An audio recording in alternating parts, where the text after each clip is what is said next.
അടുത്തത് വന്നിട്ട് സ്വർണം സർ. ഗോൾഡ് വന്നിട്ട് 50% സെൻസെക്സിനെ പിടിച്ച് വിളിഞ്ഞായിരുന്നു. നിങ്ങൾ 1 year return, 3 year return, 5 year return ഒക്കെ നോക്കിയെങ്കിൽ സ്വർണം വന്നിട്ട് സെൻഷൻസിന് തൂക്കിയിട്ട് ചവിട്ടിയായിരുന്നു. സീരിയസ്ലി കറക്റ്റ് ആണ് സർ. 10 വർഷത്തിന് റിട്ടേൺ എടുത്തെങ്കിൽ ഇപ്പോഴും സ്വർണം അത് തന്നെ ചെയ്ത് സെൻസെക്സിന് തൂക്കി എടുത്തിട്ട് ചവിട്ടിയായിരുന്നു. സത്യം തന്നെ സർ. 40% ഇന്ന് ഈ വർഷം തന്നെ സ്വർണം 2400 ഇരിക്കുന്ന സമയം 8000-ഓ 9000-ഓ ഇരുന്നു. 8000-ലിരുന്ന് 25 3 ടൈംസ് പോയിരിക്കുന്നു. 2500-ലിരുന്ന് 10500 എന്ന് പറയുന്നത് 4.5 മടങ്ങ് പോയിട്ടുണ്ട്. Yes sir. അതായത് നമ്മളെപ്പോലെ ഇതിൽ ഗെയിൻ ചെയ്യാൻ ഒന്നുമില്ല. ആൾക്കാതിരിക്കുന്നു, കുതിരയിലേറി കമാൻ കമാൻ കമാൻ കമാൻ എന്ന് പറയും. സ്വർണത്തിനെ വാങ്ങി വിറ്റുവെങ്കിൽ അവർക്ക് കാശില്ല. അവരെന്തൊക്കെയാ പറഞ്ഞുകൊണ്ടിരിക്കും, സ്വർണം ഇങ്ങനെ വീഴുന്നു അങ്ങനെ വീഴുന്നു എന്ന്. കൺസിസ്റ്റൻ്റ് ആയിട്ട് പറയാം, സ്വർണം ഒരു പ്രാവശ്യം 70% കറപ്റ്റായി. ഇൻട്രസ്റ്റ് റേറ്റിനെ ഭയങ്കരമായിട്ട് കയറ്റണം. അത് ഇന്ന് ട്രംപ് കയറ്റത്തില്ല. സി ജി പിങ്ങും ട്രംപും കെട്ടിപ്പിടിക്കത്തില്ല. പുതിനും ട്രംപും കെട്ടിപ്പിടിക്കാനും ചാൻസസ് കുറവാണ്. കമ്പനി എത്ര തന്നെ ഇഷ്ടം കൂടുതലുണ്ടെങ്കിലും അളക്കത്തില്ല. ഇത് കാരണം ട്രംപിൻ്റെ ബുദ്ധി വന്നിട്ട് ഫെഡറൽ റിസർവിനൊക്കെ തനിയായിട്ട് വിടത്തില്ല. ഒരു മണ്ണരാഴ്ച പോലെ നടത്തും. കാരണം ഡോളർ ഇന്നും ഇറങ്ങും. ഒക്കെ മറ്റേ പ്രസിഡൻ്റൊക്കെ കുറച്ചാ ചെയ്തിട്ടിരുന്നതിന് ഇന്ന് ഒരേ അടിയായിട്ട് ചെയ്തു. ഓക്കെ റൈറ്റാ. അടുത്ത ഒരു 6 മാസത്തിന് ജെറോം പോൾ ഉയരിനെ വാങ്ങും. പിന്നെ ഒരു അടുത്ത ആളെ ഇടും. അയാൾ പറഞ്ഞതിനെ കേട്ടില്ലെങ്കിലും അയാളെ ഉയരെയും എടുക്കും. ഡോളറിനെ ഒരു വഴി ചെയ്യാതെ അവർ വിടത്തില്ല. ഗോൾഡ് ഓട്ടോമാറ്റിക്കായി വിളും എന്നതൊന്നും നടക്കത്തില്ല. അമേരിക്ക, റഷ്യ, ചൈന എന്തെങ്കിലും ചെയ്താൽ തന്നെ ഒരെണ്ണം ഇറങ്ങും. ഓക്കെ, ചോദ്യം സാർ. അർബൻ കമ്പനി IPO വന്നിട്ട് നോക്ക് എന്ന് നിങ്ങൾ പറഞ്ഞിരുന്നു. നല്ല ലാഭം സാർ. ഒരു 60% വരയ്ക്കും പ്രോഫിറ്റ്. എനിക്ക് ആ കമ്പനിയെ കുറിച്ചൊന്നും അറിയത്തില്ല. ഇത് ഡസ് എന്ന് പറഞ്ഞാൽ ഈ സെയിൽസ് ഫോഴ്സ് ഒരുപാട് വെച്ചിട്ടുണ്ട്. അവർക്കേ കൊടുത്തിരിക്കും. അവൻ ഉരുട്ടി വീട് വീടാ പോയി പറഞ്ഞു ആ കമ്പനിയിൽ ഇൻവെസ്റ്റ് ചെയ്ത് സബ്സ്ക്രിപ്ഷൻ ആയി. പിന്നെ പോപ്പ് വരും എന്നറിയാൻ വന്നു. ആ കമ്പനി ലാഭം ചെയ്യുന്ന നഷ്ടം ചെയ്യുന്ന ഏതാണ് മെട്രിക്സ്, നമ്പേഴ്സ് അതൊന്നും ഞാൻ നോക്കിയില്ല. വെച്ചിരിക്കേണ്ട എന്ന് പറയുന്നത് നിങ്ങളെ ഇഷ്ടമാണ്. എനിക്ക് എന്താന്ന് പറഞ്ഞാൽ സാർ, എന്റെ ഫ്രണ്ട്സ് ഒക്കെ ചോദിച്ചായിരുന്നു. 4-5 പേര് ഉരുക്കി നോക്കാൻ സാർ പറഞ്ഞു എന്ന്. അവനും പറഞ്ഞു ഉരുക്കി നോക്ക് എന്ന്. അപ്ലൈ ചെയ്ത് എനിക്ക് കിട്ടിയില്ല, പക്ഷെ അവർക്കൊക്കെ കിട്ടി. അത് ലക്ക്. ഇങ്ങനെ പറഞ്ഞത് ശരിയാണ് സാർ. ഉരുക്കി നോക്ക് എന്റെ അർത്ഥം മനസ്സിലായി സാർ. കിട്ടൂല എന്ന് പറയാൻ പറ്റത്തില്ല. Okay sir. അടുത്തത്, ഇപ്പോൾ ഇരിക്കുന്ന ജിയോ പൊളിറ്റിക്കൽ സിനാരിയോയിൽ 10-15 വർഷത്തിന് ഏത് സെക്ടറിലാണ് ആനന്ദ് സാർ ബെറ്റ് ചെയ്യും? 15 വർഷമൊന്നും ഞാൻ നോക്കത്തില്ല ബോസ്. ഇത് വളരെ ഫാസ്റ്റ് എമേർജിങ് സിറ്റുവേഷൻ ആണ്. ഇത് കാരണം 10 വർഷം 15 വർഷം ഒന്നും എന്നെ കൊണ്ട് പറയാൻ പറ്റത്തില്ല. സിറ്റുവേഷൻ ഫ്ലൂയിഡ് ആയിരിക്കുന്നു. മാനേജ്മെന്റ് നന്നായിരിക്കുന്ന കമ്പനി ഏത് അണ്ടർ വാല്യൂഡ് ആയിരിക്കുന്നു. B2C ആരടുത്ത് ബിസിനസ് ഇരിക്കുന്നു അവനെ നോക്കി പിടിക്കേണ്ടത് തന്നെ. ഇപ്പോൾ നിങ്ങൾ എല്ലാവരും ഇലക്ട്രിക് എന്ന് പറയുന്നു. ഇപ്പോൾ നമ്മളും പോയി CGP ഇങ്ങനെ കട്ടിപ്പിടിച്ചു. ഇരുന്നാലും ചൈന റയർ മെറ്റൽ തരത്തില്ല എന്ന് പറയുന്നു. പ്രശ്നം പോയിക്കൊണ്ടേയിരിക്കുന്നു സാർ. ഇപ്പോൾ നിങ്ങൾ ഇതിനെ വിശ്വസിച്ച് ഇലക്ട്രിക്കിന് ബെറ്റ് ചെയ്താൽ എന്താകും? അതെല്ലാം നമുക്ക് ട്രെൻഡിൽ നിന്നും നോക്കാൻ പറ്റത്തില്ല. ഇലക്ട്രിക് ചൈന വണ്ടി ചീപ്പായിരിക്കുന്നെന്ന് വെച്ചാൽ നമുക്ക് വാങ്ങാം. TVS എന്നെ കൊണ്ട് വാങ്ങാൻ പറ്റത്തില്ല. ഇങ്ങനെ ഉണ്ടെങ്കിൽ വാങ്ങാം. ഇപ്പോൾ കോസ്റ്റ്ലി ആയിട്ട് ഉണ്ട്. ഇപ്പോൾ ആ കമ്പനിയൊക്കെ നമ്മളെ കൊണ്ട് വാങ്ങാൻ പറ്റത്തില്ല. അതേസമയം ബജാജ് ചീപ്പായിരുന്നു, അപ്പോൾ നമ്മൾ കൺസിഡർ ചെയ്തായിരുന്നു. ഇപ്പോൾ ഹീറോ ചീപ്പായിരുന്നു, നമ്മൾ കൺസിഡർ ചെയ്തു. അവിടെ നിന്ന് 40% കയറി.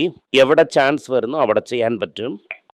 ഇവിടെ നോക്കിയാൽ ഇന്ത്യയിൽ EVയിൽ ഡെഫിനറ്റായിട്ട് 10 കൊല്ലം കഴിഞ്ഞ് ഹോണ്ട ഡോമിനന്റ് പ്ലെയർ ആയിട്ടിരിക്കും. ഹോണ്ട ചീപ്പാ കിട്ടി നമ്മൾ വാങ്ങി. ജപ്പാനിൽ നമ്മളെ കൊണ്ട് എവിടെ എങ്ങനെ കിട്ടുമെന്ന് അറിയാൻ പറ്റുന്നില്ല. കിട്ടുന്ന സമയം ഹാക്കി എടുക്കേണ്ടത് തന്നെ. പുതിയതായിട്ട് വന്നിരിക്കുന്നു തോന്നുന്നു സാർ. കമന്റിൽ ഒരാൾ ഇട്ടിട്ടുണ്ടായിരുന്നു ചീപ്പ് എന്ന് പറയുന്നു സാർ.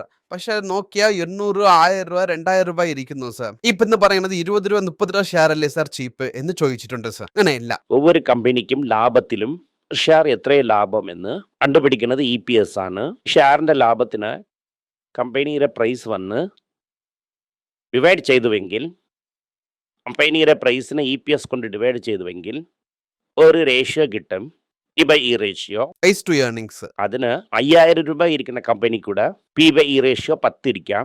ഇലയ്ക്കും പ്രൈസ് കോസ്റ്റ്ലിയാ ചീപ്പാ എന്ന് പറയാൻ പറ്റത്തില്ല. വാല്യുവേഷൻ എന്ന് പറയുന്നത് ഒരു സെപ്പറേറ്റ് സയൻസ് ആണ്. നിങ്ങൾ പറയുന്നത് കംപ്ലീറ്റ് വാല്യുവേഷൻ. ബട്ട് ഏതായിട്ടൊന്നും നമ്മളെ ചാനലിൽ നോക്കേണ്ടവർക്ക് ഇതുപോലെ ഒരു സംശയം ഉണ്ടായിരുന്നു.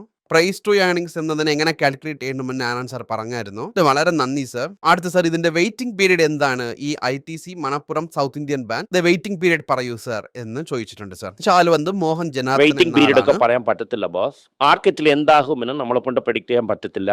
നിങ്ങളെ കൊണ്ട് അൺസർട്ടനിറ്റി താങ്ങാൻ പറ്റുന്നില്ല, ചെയ്യാതിരിക്കണം നല്ലത്. Sometime it can happen tomorrow.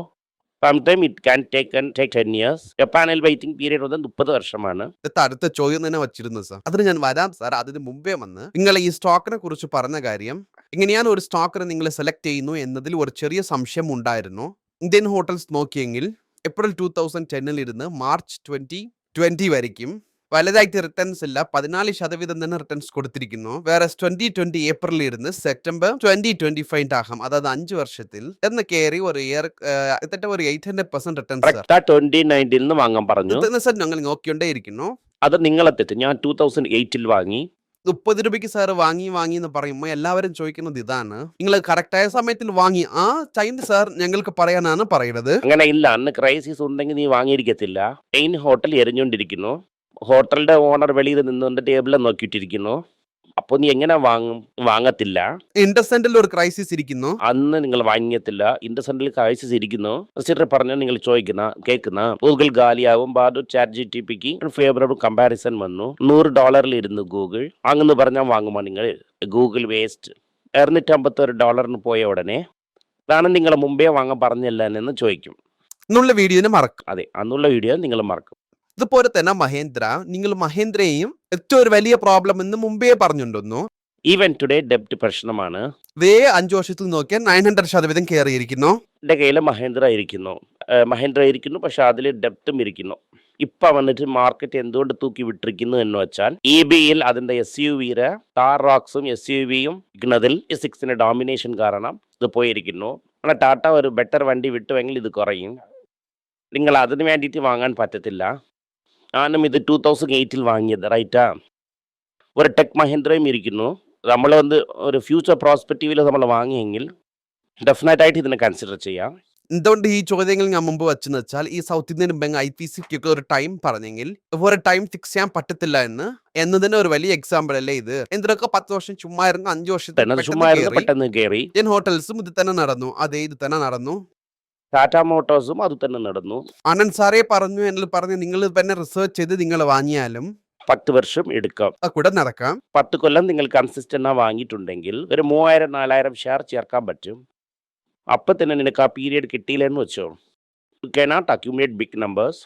പ്രശ്നം ഞാൻ എവിടെ നോക്കണമെന്ന് വെച്ചാൽ ഇൻഡസൻ നാറ്റ്കോയിലിസം അടി വാങ്ങുന്നു സാർ. കമന്റ്സിൽ ഒരുപാട് വന്നു. ഇൻഡസൻ ഒരുപാട് കമന്റ്സ് വന്നു, ഇങ്ങനെ ഇരിക്കുന്നല്ലോ, ഇങ്ങനെ ആയല്ലോ എന്ന് പോലൊക്കെ പറയുന്നു സാർ.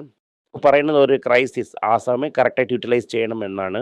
ക്രൈസിസ് സമയം, അതായത് fear and blood on the street, അതായത് സ്ട്രീറ്റിൽ പേടിയും രക്തത്വവും ഇരിക്കുന്ന സമയം തന്നെ നിങ്ങൾ മാർക്കറ്റിന് പോകണം. അയ്യോ രക്തം വരണേ എന്ന് പറയുവാണെങ്കിൽ നിങ്ങൾ മാർക്കറ്റിന് വരാതിരിക്കുന്നതാണ് മേൽ. രക്തത്തിനെ മറന്നുകൊണ്ട് നീ വാങ്ങുന്ന സമയമാണ് നീ ജയിക്കാൻ പറ്റും. Okay sir, thank you sir. ഇതാണ് ഇന്നത്തെ ചോദ്യങ്ങൾ. ജനങ്ങളുടെ ചോദ്യത്തിനൊക്കെ കറക്റ്റായിട്ട് ഉത്തരം പറഞ്ഞു. നന്ദി സാർ. നന്ദി.